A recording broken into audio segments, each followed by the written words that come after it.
Hey everybody, thanks for joining me for the May 24th forecast, for our May 24th forecast for the May forecast challenge.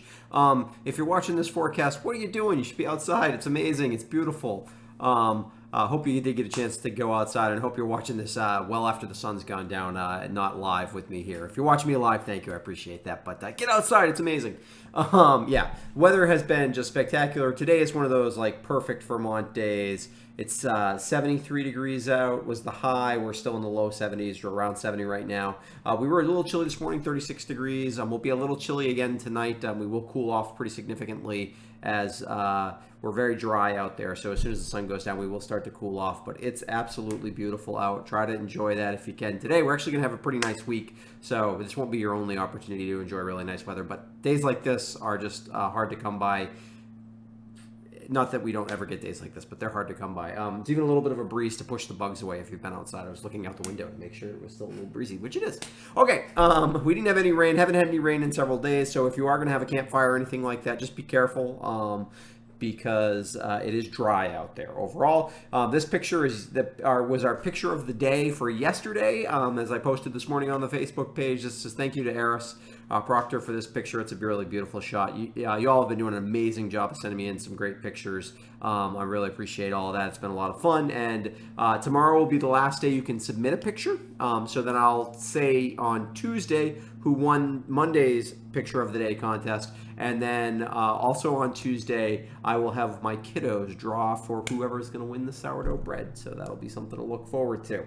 Not a lot going on forecast-wise, so I thought we'd talk a little bit about weather today. Also, sorry about, I wore a green shirt. A bad idea. I have a green screen behind me, so if I look a little fuzzy, that's why. But this was, my daughter actually took this picture today for me, my 10-year-old daughter.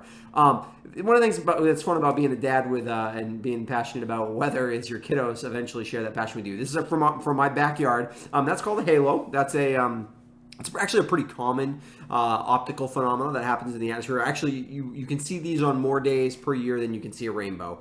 But they're still very cool, and one this bright is very cool. So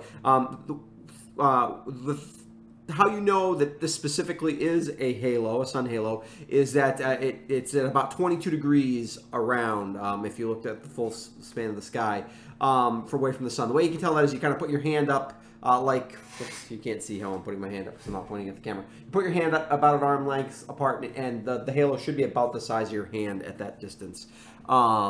Most of the time when you see a halo, it's this one. This is by far the most common. They do come in some other more rare varieties. And what's happening there is, you can see in the shot, even that my daughter took, that there is some high cirrus clouds. Those clouds are made of ice crystals. And the ice crystals, just like a rain droplet, will work as a prism to spread out the colors of the rainbow to give you a rainbow. Ice crystals can do that as well. And in this case, they kind of give you a preferential distribution here at 22 degrees away from the sun. They also tend to scatter the light inside the halo, so it tends to, you can't quite see it in this picture, but often it looks darker inside the halo than it looks outside the halo. It's a pretty cool phenomenon. You can actually get the same phenomenon with high clouds around the moon. That's called a moon ring or a winter ring sometimes. And you can get one that looks something like this, although it's much smaller and often has different colors in it. That's caused when you have water droplets doing the same thing. That's called a corona. So there you go. There's some weather stuff for you.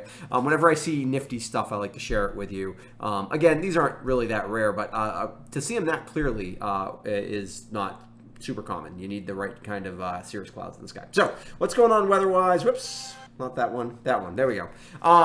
Just going to go through this quick. It's basically the same story, although our storm, whoops, I'm kind of in the way here, which looks menacing and sort of is. It's kind of still doesn't really have much in the way of steering current. Remember, this has been parked over the southeastern United States for the better part of a week. It slowly meandered towards us and then kind of got shoved offshore. It's going to kind of sit and spin. A couple of the models want to maybe turn it into a bit of a hybrid tropical system off the coast at some point. Even if it does, it's not going to matter for us. Even though it's close by, our weather is no longer dependent on that. Our next issue is all this basically kind of convective, not a lot of upper level energy, but convective energy from the real warm, moist air that's heading in our direction. And although we won't really have to worry about any of the stormy parts of that weather until later in the week. What do temperatures look like? Whereas our front, there's sort of a stalled out front. You can kind of see the difference between really warm, humid air, which will be heading in our direction, and kind of warm but not that humid air, and not quite as warm for us. We were in the 60, or like I said, we were basically in the low 70s today here in Londonderry, and I'm sure most of the mountain towns were about that temperature. If you take a look at radar, you can see this this air mass, which is slowly sort of actually going to come more up over the top and towards us. There's some thunderstorm activity here. Like I said, this is going to take, the pattern is moving very slow. That really won't get here until sometime later in the week. These are dew point temperatures, and you can see we're very dry in New England, but the more humid air is not that far off to our southwest, and it is slowly heading in our direction. Tomorrow will still be pretty dry, but we will start to get a little more humid by the end of the week. So what does that make? What does that mean? Tomorrow's another amazing day. We could be a couple degrees warmer, but basically very similar to today. We could have a few clouds in the morning, some kind of leftover from some convection happening over the Great Lakes. We could have a few high clouds from that, but shouldn't be anything to worry about. Tuesday, we're mostly sunny. Humidity starts to build, and we're up into the low 80s. Like I said, it should be warm enough even for a quick swim if you didn't do that this past weekend. Wednesday's the hottest day of the week. We're basically midsummer warmth. Sunny, hot, humid, chance of thunderstorm. That's a very low chance. There's a very small chance of a thunderstorm on Wednesday. Highs in the upper 80s. I'm sure my thermometer at my house will probably show 90 on Wednesday. It probably won't quite be 90, but it'll show that. Thursday is the first day with maybe a little bit more significant chance of thunderstorms, although the stronger thunderstorms will be on Friday, it looks like. We're going to be mostly sunny. Because we have a few more clouds, we're in the middle 80s, but still humid on Thursday. Friday is kind of as the front slowly sags through us. We won't be quite as warm because it will be cloudy, but it'll be mostly cloudy, but we will definitely have lots of showers and thunderstorms around, and we have to be a little careful to make sure we don't have any severe storms that day. That's definitely a small possibility. Saturday, that clears through, and it looks like next weekend we're back into another amazing weekend. So I hope you're enjoying this weather. I hope it's giving you a little bit of something to do in the midst of being kind of isolated. I hope you're having a good Memorial Day weekend. And I've had a lot of fun doing these forecasts. Just a quick reminder, this is to try to help raise money for the Neighbors Pantry, and there are the links below if you want to help out doing that through my website or through Patreon, and I appreciate it if you can help out with that. And I hope you've enjoyed these forecasts like I have. Submit pictures tomorrow to the picture contest, and we will see you again tomorrow at 6 p.m. for our next forecast. Have a good night.